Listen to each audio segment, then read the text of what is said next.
চট্টগ্রাম নগরীর সাগরপাড় রোডে বস্তা বোঝাই একটি ট্রাকের সঙ্গে একটি কভার ভ্যানের মুখোমুখি সংঘর্ষে 2 জন আহত হয়েছেন।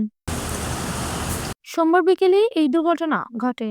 প্রত্যক্ষদর্শীরা জানান, বিকেল 4:30টার দিকে সাগরপাড় রোড এলাকায় দ্রুত গতিতে আসা একটি কভার ভ্যান বিপরীত দিক থেকে আসা বস্তা বোঝাই ট্রাকের সঙ্গে ধাক্কা লাগে।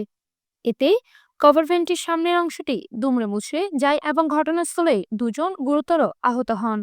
আহতদের উদ্ধার করে চট্টগ্রাম মেডিকেল কলেজ হাসপাতালে জরুরি বিভাগে পাঠানো হয়। দুর্ঘটনার ফলে সাগরপাড় রোডে কিছু সময়ের জন্য যান চলাচল বিঘ্নিত হয়। পরে পুলিশ ঘটনাস্থলে পৌঁছে যান, চলাচল স্বাভাবিক করেন। এ বিষয়ে সংশ্লিষ্ট থানায় পুলিশ জানিয়েছে, দুর্ঘটনার কারণ খতিয়ে দেখা হচ্ছে এবং আইনগত ব্যবস্থা প্রক্রিয়াধীন। বৃষ্টি আক্তার, PI ৭২ টিভি, চট্টগ্রাম।